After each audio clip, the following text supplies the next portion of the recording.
አባትየው ጋር መጡ። እኔ እንግዲህ መንገድ እጅ በመምጣት የተነሳ ነው የመጡት ብዬ እያለን እነሱ ለካ አሁንም ልጅ ሊሰጡኝ ነው እንደገና። እነዚህ አሁን እንግዲህ እዛ የሄድኩበት ገጠር ማለት ነው ሌላ ቦታ ነው ያለውን ታሪክ አያውቁም። እኔ ብቻዬን መኖሬ ምን ነው የሚያውቁት። ከዛን አናገሩኝ ሲሉ በቃ ኢንሻአላህ ነው ያለ ባህሪ። በቃ ማንኛውም ሰዓት ላይ እምቢ ማለት አላውቅም። እንደዚህ አላደርግም ምናምን አይደለም። ኢንሻአላህ አላለኝ ብዙም ጊዜና ያስቸግር ማግባት አለበት ያ እንደዛው ነው። ግን የተወሰነ ሰዓት ላይ ተስፋ አለ ለውጥ ይኖር ይሁን ህይወቴም ውስጤም ደግሞ አሁን ሳስበው መጀመሪያ እንደዛኛው ጊዜ አይደለሁም። ሰላም ነው ያለው። ትንሽ ለውጥ አለ የሆነ በአካላዊ እንትንህ ላይ ለራሱ የምታየው ነገር አለ አይደል? አሁን ምናምን ሰኞና ሙሱ እንደዛው ነው። እኔ በህይወቴ እኔ እንጃ እንዲህ በህልም ማየቱ ምናምን ማለት አለ ሸህዋው የሚለው አለ። አሁን በቃ እንደዛ ኖርማል እንትን እያልኩ ነው ታውቃለህ። እሺ በቃ ውስጤ ተስፋ አለው፣ እንደሰታለሁ። በቃ ደስታው አለ። ግን በቃ ከሴት ልጅ ጋር ወርጄ አላውቅም በህይወቴ። እኔ የሴት ልጅ ስልክ እንዴት ተደውሎ ምናምን ማለት የሆነ ድሮ ተጽዕኖ የሚያደርግብህ ነገር አለ አስተዳደግ ላይ።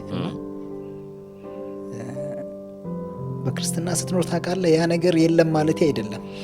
እኔ ግን ቤት ውስጥ ያለኝ ቦታ ቤት ውስጥ በቃ በጣም የሆነ ቁጥብነት ስርዓት ነው። በቃ እንደዛ አይነት ነገር ነበረብኝና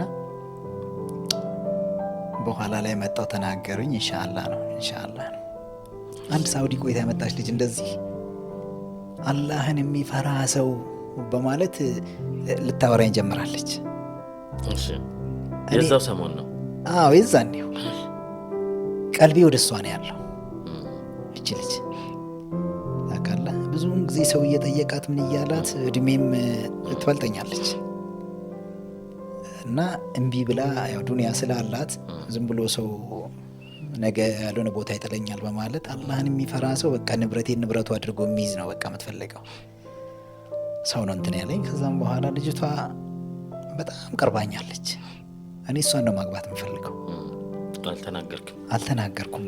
እነዚህ መጥተው እንትን ሲሉኝ ኢንሻአላህ ብዬ ዝም ብያቸዋለሁ። ማታ መጥተው ይሄንን ተናግረውኝ ልጆች ደረሳዎች አጠገቤ ያሉ ማናት ምናምን ሲሉ ነገሯቸው ልጃቸውን። ተደሰቱ ልጆች። በጣም ትንሽ ልጅ ነች። በዛ ላይ ደግሞ ያው የሰው ልጅ ፊዚካሊ ያይለ ቆንጅዬ ናት እና ልስት ሆነዋለች። ጸባያ ምናምን በጸባያ ዙሪያ እንደዚህ ብለው ነው አስበው እንትን ያሉትና በዛ የተነሳ ዘማታ መጣው ነግረውኝ እንደነገውኑ አስር ላይ ማታ እንትን ከሼካ ጋር እንድትመጣ አሉኝ። ሊያሳዩኝ መሰለኝ ነኝ ከሚያስር ሰው ጋር በቃ እና እኔ ሼካ ብዙውን ጊዜ ኡስታዙ አብረን የተለያየ ቦታ ስለምንሄድ ለዛ መስሎኝ እሺ አልኳቸው። ልጅ ልከውን ነገሩኝ። የእነሱ እንደዚህ ወደ ላይ ገውጣ ይላል። ወደ ገጠር ነው ትንሽ ነው ብዙም አይርቅም ከመስጊዳችን ቦታ እና ኢሻ ሰግደን ሄድን። ስንሄድ ቤቱ ሙሉ ነው ተደግሷል፣ ታርዶ። ትላንት ማታ ነው መጣ የነገሩኝ። እንደገና ከዛ ደግሞ እኔም ቢ ማለት ምን ለራሱ አያውቁም። ኢንሻአላህ ነው እንጂ ያልኩት ወደ ቤቴ የሚጓዝ ምግብ ለሊት እኔ ወደ ቤት ስገባ እኔ ቤት ላይ የሚበላ ነገር እነሱ በቃ 100% ደፍነውታል። በቃ እኔ እንደማገባ እኔ አላውቅም ይሄንን። እኛ እዛ እንደገባን ሴቶች እንዳለ ወደ እኔ ቤት ዕቃ ያግዛሉ። ውጭ ላይ ያለው ወከባ አይደለም። በኋላ ሌላ ኡስታዝ ነው የጠሩትም። ያ ኡስታዝ ተነስቶ ዳዋ አድርጎ ምን ብሎ ወደ ኩጥባ ገባ። ምንም አናውቅም፣ ምንም አልተጠየቅኩም፣ ምንም አላውቅም። ሊታሰር እኔ ደግሞ ያ ነገር አሁንም እያስፈራኝ ነው። እሺ አለ እንትኑ በቃ እንትኑ ስላለ ውስጥ ላይ ያለው ህመሙ እንትን ቢልም ሌላ ህመም ፈጥሮብሃል እና ያ ነገር እንዳታወርደኝ የሚለው ማለት ወላሂ በቃ እኔ ልጥፋ አልኩኝ። በቃ ከዚህ ሀገር እኔ ካልታሰር ነው። ኡስታዙ ምንድነው ምን ተነጋግራችኋል አለኝ። ምንም ማውቀው ነገር የለም። ልጆች ዑመር ምንድነው ይሉኛል። ምንም ነገር ማውቀው ነገር የለም። ኒካ ኩጥባ ተጀመረ። ማህሯን ጠየቀኝ። ይሄን ነው ማውቀው። በቃ ምንድነው በአካባቢያችሁ የሚሰጠው አልኩት። አሁን ገንዘብ አለኝ እኔ በእርግጥ ሰርቻለሁ። እዛ ምንድነው ያለ ምንድነው የሚሰጠው አልኳቸው። እኔ ያችን ኒካ ሰጥቼ እንግዲህ ሰርግ ምናምን እስኪባል ድረስ ይቆያል አይደለ? ወላሂ ከዛ አካባቢ ልጠፋ ነው። አሁንም ሀገር ልቀይር ነው ፍላጎቴ። ከዛን ወይ ጥጃ የሚገዛ ገንዘብ ወይም ደግሞ ከብት ካለህ ጥጃ ነገር እንደዛ አሉኝ። እሺ ስንት ነው ጥጃ የሚገዛው? ጥጃ ከ10 ሺህ ብር እስከ 10 ሺህ ብር ድረስ ከ5 ሺህ ጀምሮ እስከ 10 ሺህ ብር ድረስ ይገዛል። ግን 8 ሺህ ብር ቆንጆ ጊደር ይገዛል ጥጃ አሉኝ። እሺ አልኩኝና ያ 8 ሺህ ብር እሰጣለሁ አልኩኝ። እንዲህ ስናገር ልጅቷ ከዛ ውስጥ ለካ ትሰማለች። ቁርአን እንዲያስቀራኝ ብቻ ነው ፈልገዋለች። የቀራሽ ናት ለካ ነግረዋታል። ታውቃለህ። እና ልጅቷ ጋር የሆነ የተወሰነ ቤተሰብ ጋር ነው ችግር ያለው እንጂ ልጅቷ ጋር አልነበረም። ልጅቷ ጆሮ አይሰማም፣ ሁለቱም ጆሮ አይሰማም። የ9 ዓመት ልጅ ሆና ቁርአን አክትማ ከሚገርምህ በጣም ፋስት ጎበዝ ልጅ ነች። እና ሰደቃ የሚባል ነገር ዱዓ ላይ ያደርጓል አይደለ?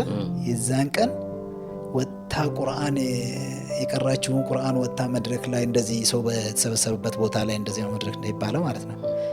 ቀርታ ከዛን ቀን በኋላ ጆሮ አልሰማም። 16 ዓመት ሆኗታል። 16 ዓመት ልጅ ነች። ከዛን እኔ ቁርአን እንዲያስቀራኝ እንጂ በብር ወይም በከብት ነገር በከብት ምናምን ሲባል አልፈልግም ብላለች። እንደዚህ ብላለች ተብሎ መጥቶ ተነገረኝ። አስቀራታለሁ። ቁርአን ገዝቼ ለመስጠት ነው ወይስ ለማስቀራት አሉኝ። አሁንም ፈተና ነው። በቃ ለኔ ጥያት ልጠፋ ነው። ቁርአን እየተነሳ ነው ደግሞ። በቃ እና ግድ ደግሞ ቁርአን ለማስቀረት አብረን መኖር አለብን። በቃ እሺ አልኩኝ። አሁንም ወሰንኩ። አዛን 7 ሰዓት ምናምን ሆነ።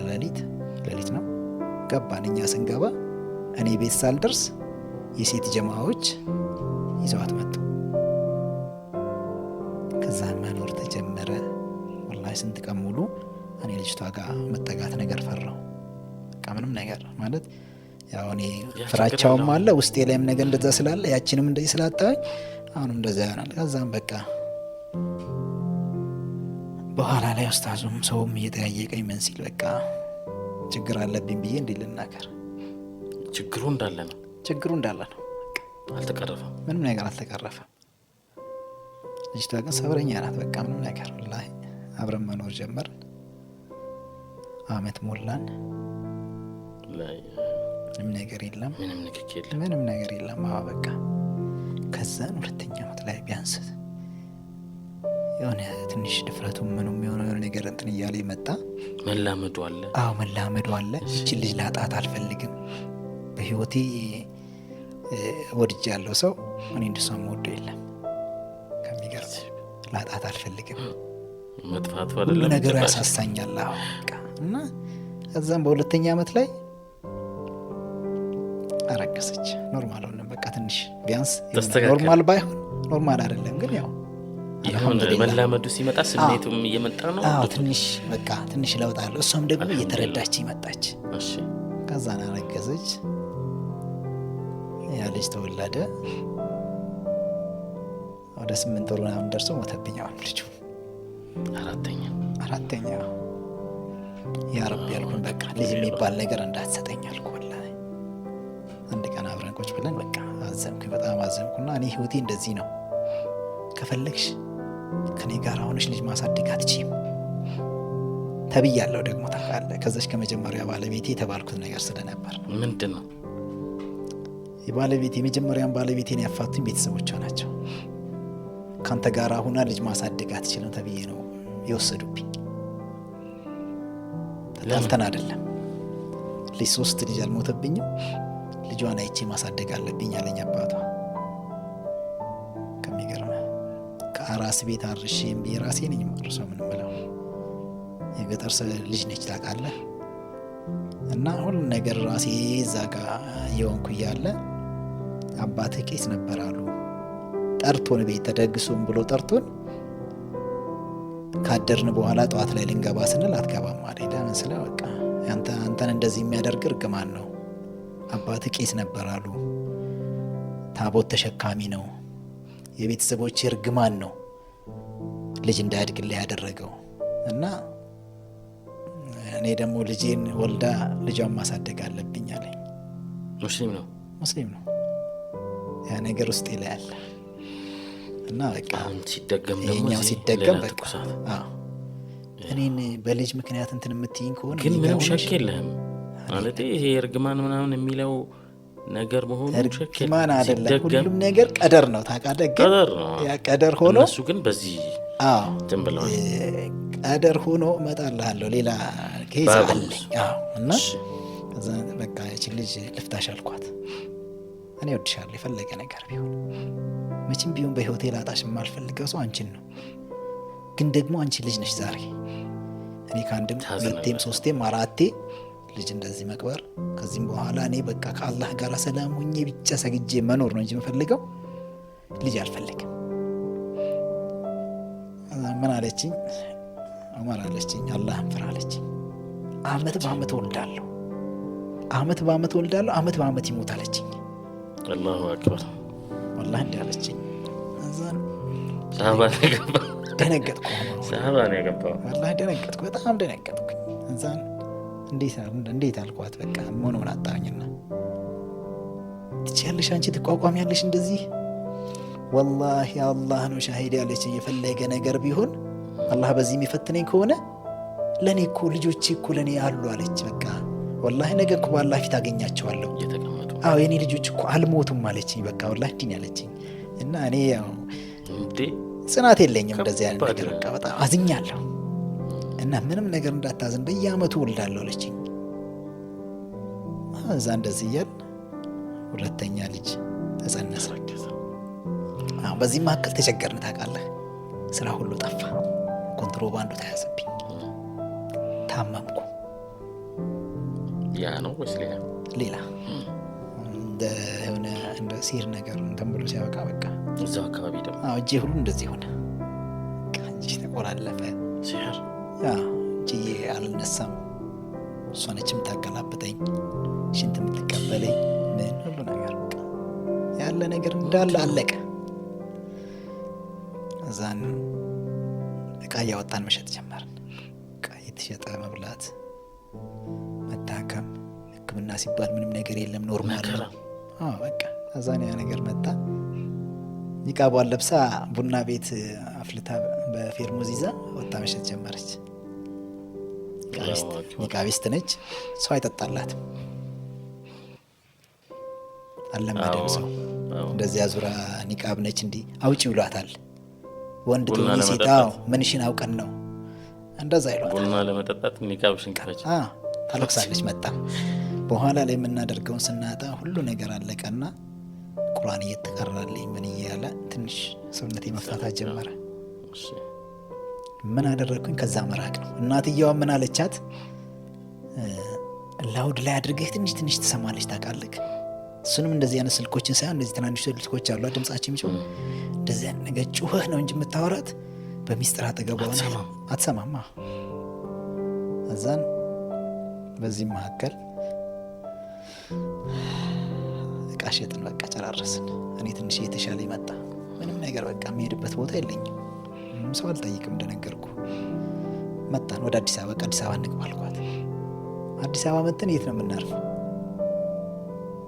በቃ ከባድ ነበረ። ወላሂ ደላላ ቤት ሄድን ሁለታችን። ተሽሏል አሁን እየተመለሰ እና አጣን ደላላ ቤት። ሁለተኛው ልጅ አሁን እርጉዝ ነች። እርጉዝ እንደሆነች ነው ገና ቅሪት እንደሆነች እና አዲስ አበባ መጣንና አሁን እንግዲህ በቃ ደላላ ቤት እሷንን ሳያት እሷ ኒቃቢስት ነች። እኔ ሲያዩኝ የጺም ያለ ማንም አይቀጥረንም፣ ማንም ሊያዝህ ይፈራል። እዛን አንድ ቀን ወደ አንፎ አካባቢ ላይ ሺህ ሰይድ መስጊድ ታውቀዋለህ?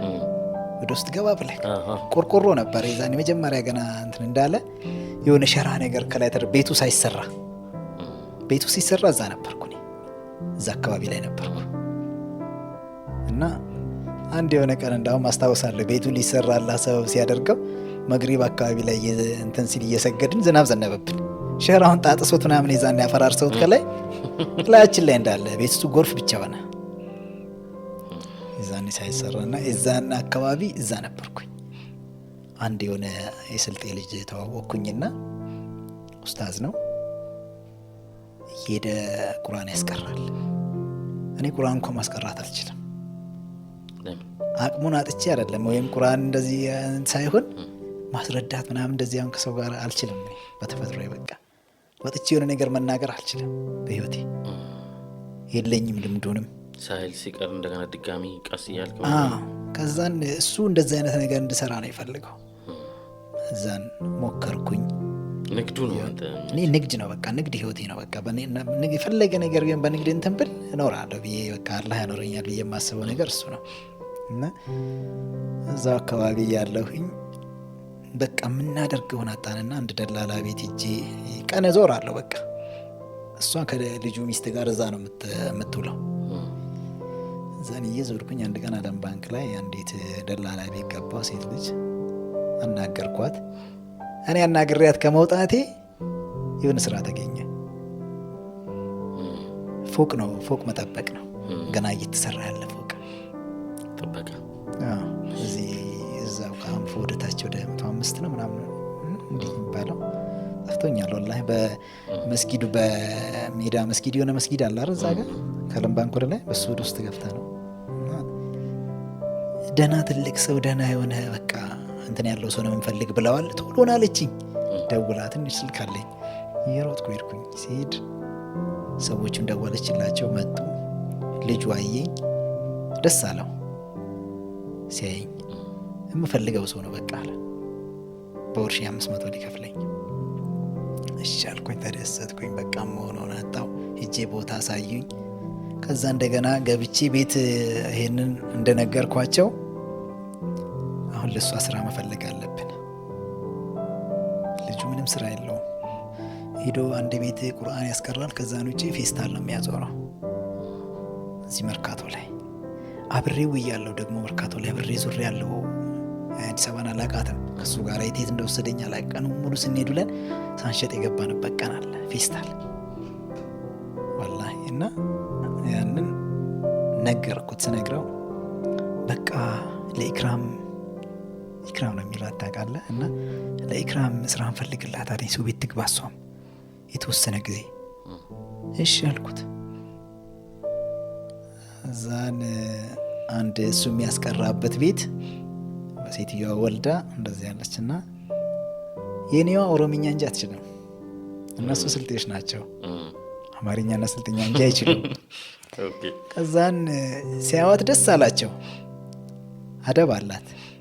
በዛ ላይ ጩኸህ ካልተናገር ካትሰማ ይሄ ችግር አለ። እኛ ስራውን እንፈልገዋለን እንጂ እዚህ አይነት ችግር አለ። እዛን ሴትዮዋ ስታያት አራስ ናት። እዛ ደስ አላት። ኒቃቢስት ሆና በቃ እንደዚህ አይነት ነገር ሸሪዓዊ መሆኗና እሺ አለች። እዛ ገባች። ጠዋት ጠዋት ወስዳታለሁ። እሷን እዛ አስገብቻት እኔ ወደ ጥበቃ ሄዳለሁ። አንድ ቀን እንደሰራኝ ሰውየው አባትየው መጣ። የልጁ የባለቤቱ የባለፎቁ ልጅ አባትየው ሙስሊም ነበሩ ከፍጥርታቸው ማለት ነው። በኋላ ላይ ክርስቲያን ሆነዋል። ሲያዩኝ ደነገጡ። ጠሩኝና ፎቅ ላይ ይዘውኝ ወጥተው አናገሩኝ። እኔ ሰው ቀርቦ አናግረኝም ማለት ለዛ ሰው ሲናገረኝም ሰው ሲያናግረኝ የሆነ ትንሽ ነገር እንትን ሲል ወዲህ ይሰኛል። አለቀሱ። እኔ እኮ ሙስሊም ነበርኩ አሉኝ። የሆነ የደረሰባቸውን ችግር አላውቅም። በዛ የተነሳ የሚሆኑትን አጡና የዛን ቀን 2000 ብር አይሰጡኝም። ወላሂ ሊያስይዙኝ መሰለኝ። እኔ ብር አይቼ አላውቅም። አሁን ፈጽሞ በህይወቴ ብር አይቼ እንደማያውቅ ሰው ሆንኩኝ። ተንቀጠቀጥኩ። መሆኑን አጣው። በቃ አለቅሳለሁ። እና 2000 ብር ሰጡኝና ቤት አለ አሉኝ። የለኝም። ጓደኛዬ ጋር ማድረው ቤት ተከራይ አሉኝ። አይደለም አልኳቸው። በቃ አንድ ወር ይሙላኝና ቤት እከራያለሁ፣ ይሄን ብር ግን አልፈልግም አልኳቸው። እኔ ስወጣ ከኋላዬ ሌባ ብለው የሚያስይዙኝ ነገር ነው ይመስለኝ። ወላሂ ሐቂቃ በቃ ብር የሚባል ነገር በህይወቴ አይቼማ አይመስለኝም። ደነገጥኩኝ። በቃ አይዞህ አሉኝ። አቀፉኝ። ምን አሉ እዛን ማታ ሰዓት ላይ እየሮጥኩኝ እሷ ጋር ሄጄ ከዛ አወጣዋትና አሁንም ወደዛ ቤት ስንሄድ ቤት መከራየት አለብን። እዛን እንዴት እንደዚህ በቃ ይሄን ያክል ብር አግኝቻለሁ ሰጡኝ። ተደሰተች፣ የምትሆነውን አጣች። ከዛ በቃ ቤት ተከራየን። የሆነች ትንሽዬ ቤት፣ በዚህ በኩል ሽንት ቤት ነው ከጎኑ ያለው እና ትንሽ ቀጭንዬ ፍራሽ ነው እንትን የምትለው። ፍራሹን እናነሳና እንደዚህ ያቆመ ነው ሸራው ላይ እዛው እንትን ብለን በቃ አንዳንድ ነገር ብረት ድስት ምናምን ነገር ያዛና እዛ እንሰራለን። ስንተኛ ደግሞ እሷን እንትን ብለን እቃውን አንስተን እንደዛና ምርጉ ገና ዝም ብሎ አንዴ እንደተመረገ ይቀር የለም ሽንት ቤቱ እንዳለ ሽታው እኛ ጋር ነው ያለ። ሰው በዛ በኩል ሽንት ቤት ሲገባ እንዳለ ሁሉ ነገር በቃ አንተ ጋር ነው የሚሰማህ የሚገባው። እሷን ተከራየው 1700 ብር። እዛ በቃ ወር እስኪደርስ ድረስ ለእሷ እራት ይሰጣታል። እራቷን ይዛ ትመጣለች፣ እንበላለን። ጠዋት እዛው ቁርሷን ትበላለች። እኔም እዛው እየተላመድኩኝ ከነሱ ጋር መጣሁ።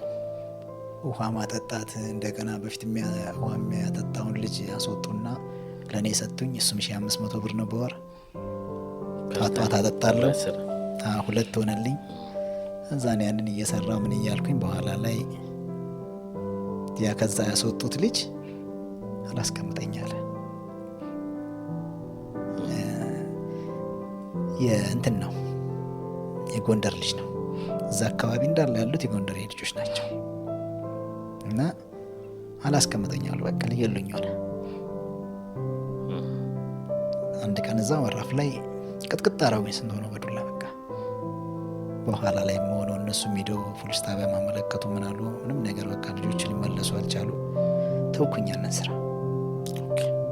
ተውኩኝና በቃ ሌላ ስራ ማፈላለግ ጀመርኩ። ሌላ ስራ አጣሁ። እሷ እዛ ሰው ቤት ተመላላሽ ትሰራለች። አልወለደችም። እርግዝናዋ የገፋ መጣ። ወደ 3 ወር ምናምን ሰራች። እኔ ቤት ኪራይ ከዛም በኋላ 3 ወር እንደዚህ ትንሽ ሆዷ ከፍ ሲል እሷ ያለችበት ሰውዬ እኔም በህይወት አያውቀኝም። ሚስት እንትን ባል እንዳላት እኔ ባለቤቷ እንደሆንክ እንደዚህ በአይን አይቶኝ አያውቅም። ደህና ሙስሊም ሰው ነው። እዛ የተነሳ በቃ አንድ ቀን ጁምአ ቀን ነውና ጁምአ ሰግጄ በዛ በኩል ጎራ አልኩኝ። እሷ ጋር አንኳኩቼ ውጭ ላይ እንደዚህ ቁመን እያወራን እያለ ከውጭ መኪና ይዞ መጣ እና የሆነ በቃ ባለቤቷ አልመሰልኩትም። ስታየኝ በቃ እኔ ኖርማል ነው። ልብስ ነበረኝ የዛኔ ደህና ልብስ አለኝ። ጁምአ ነው ቀኑ፣ ጀለቢያ ነው ያለሁትኝ በቃ እና ደነገጠና ታውቃታለህ እንዲ ያለኝ። አውቃታለሁ አልኩት። የት ነው የምታውቃት? ምን ሆና ነው ይች ልጅ አለኝ። ኦሮምኛ ነው የምታወራው፣ ልጆች ይወዷታል፣ ልጆቹ ደግሞ ለነፍስ ይወዷታል። በቃ አንዱ ልጁ መጨረሻ ትንሽየው እሷ ካላበላቸው አይበላም። በቃ ለነፍስ ነው የሚወዷትና ግን ምንም ነገር ቋንቋ አትችልም እሷ። ከሚገርም ስራዋን ደግሞ ቀና ማለት የለም። ስራ በጣም ትሰራለች፣ ጎበዝ ናትና ሲለኝ ባለቤቴ ነች አልኩት። እንዲህ ተንቀጠቀጠ፣ የሚሆነውን አጣ። እዛን ይዞኝ ገባና ባለቤቴ ነች ምን ሆነ ነው አለኝ። እንዲህ በቃ እንደዚህ ሆኜ ነው አልኩት። ያለውን ችግር ነገርኩት። ከዛሬ በኋላ ሐራም ነው ኢክራም እኔ ቤት አትሰራም አለኝ። ደነገጥኩ። እኔ ስራ የለኝም፣ እሷም ስራ ፈታ። ምን ልሁን? አለቀስኩ። በቃ መሆኑን አጥቼ ትስራ አልኩት። በቃ መጥቼም አልወስዳትም። በቃ ቋሚ ለራሱ እዚሁ ትሁን ትቀመጥ አልኩት። በቃ ቢያንስ የሆነ በልታ ጠጥታ ትኖራለች። እኔ ጋር ይሄ ነገር የለም በቃ እና ውስጤ በጣም አዘነ። ለመንኩት፣ አይደለም አለኝ። የዛኔው አወጣና 10,000 ብር ሰጠኝ። ከጤፍም ከምኑም እህል በዛ በዚህ ምን ያለውን ነገር ዘይቱን ምኑ እንዳለ ገዛዝቶ ሰጠን በመኪና። የኛ ደግሞ ቤታችን እስከ የሆነ መንገድ ድረስ ትሄዳለ እንጂ ከዛ በላይ አያስገባም። አለም ባንክ ወደዛ ወደ ስልጤ ሰብከ ፉርቃን አልፈክ ወደ ተራራው ላይ ወደ ላይ እዛ አካባቢ ነበር። እዛ አመላለስን፣ ቤታችን አስገባን። በተቸገርክ ጠይቀኝ አለኝ። እዛን የእሷንም እኛ ሰው ቀጥረን አናቅ፣ ለራሳችን ሰው ቤት ተቀጥረን አናቅም። ስንት ነው ደሞዟ ሲለኝ አላቅም። አላህ የሚያውቅብን። ሰራተኛ በምትቀጥረው ክፈላት አልኩት። እኔ 500 ብር ምናምን የሚሰጠ መስሎኛል በወር። አላቅም እንደዚህ አይነት ነገር እና ንገረኝ አለኝ። እኔ እንደዚህ አይነት ነገር አላቅም። ህይወታችን እንደዚህ አልነበረም። እኔ እንደዚህ አይነት ህይወት ኖሬ አላቅም። ሰራተኛ ዋጋ አላቅም እና 500 ብር ክፈላት አልኩት በወር። የ3 ወር አልወሰድንም ደሞዟን። ቆጥሮ 6000 ብር አይሰጠኝም የእሷን ደሞዝ። ወላሂ ፈራው። በቃ መሆኑን አጣው። ወላሂ አልሐምዱሊላህ። እዛ እሷን ይዘን ወደ ቤት ገባን። በኋላ እዛች ቤት ውስጥ ሆነን ሞያሌ መመላለስ ጀመርኩ። በቃ ኮንትሮባንድ ስራችን ማቀው በቃ ንግድ ስለሆነ ሰልባጅና ማምጣት ጀመርኩ። እያልኩ ልጁ ተወለደ። አማር ይባላል። ልጅ ወንድ ልጅ ነው። ተወለደልኝ። እዛ በቃ ደስታዬ ጥፍ ድርብ ነው ወላሂ። ግን የፍራቻው እየተቀረፈ ነው ችግሩ። አልሐምዱሊላህ ሞያሌ መስራት ከጀመርኩኝ በኋላ መልካም ሆነ እና ያን እየሰራኝ እያለ በኋላ ላይ ልጁ እንደተወለደ ሁሉ ነገር እንዳለ አንድ ቀን እንዳልሆነ ሆነ በቃ። ከዛ ኮንትሮባንድ ስልክ ጀመርኩኝ። ህይወቴ ደህና እንትን ካለ በኋላ ከዛን አንድ ቀን ስልኬ እንዳለ ተያዘ። ምንም ብር የለኝም እጄ ላይ ያስቀረሁት 50 ብር የለኝም። እዚህ ቃሊቲ እንትን ላይ ተወሰደብኝ። ከዛን እዚህ ጀርመን አደባባይ ላይ ወርጄ ነበር ወደ ቤት የምገባው። 50 ብር እጄ ላይ የለም። ያለኝን ሰጥቼ ተነጋግሬ ያለኝን ጉቦ ከሰጠኝ በኋላ አሳልፈሃለሁ ብሎኝ ሌላ ሰው ለኮፒን ያዘረፈኝ ያስወረሰኝ ታውቃለህ። ደህና ብር እጄ ነበር የዛኔ። የታባቴ ልግባ ልጅ ያለ ቤት እንዴት ላድርግ?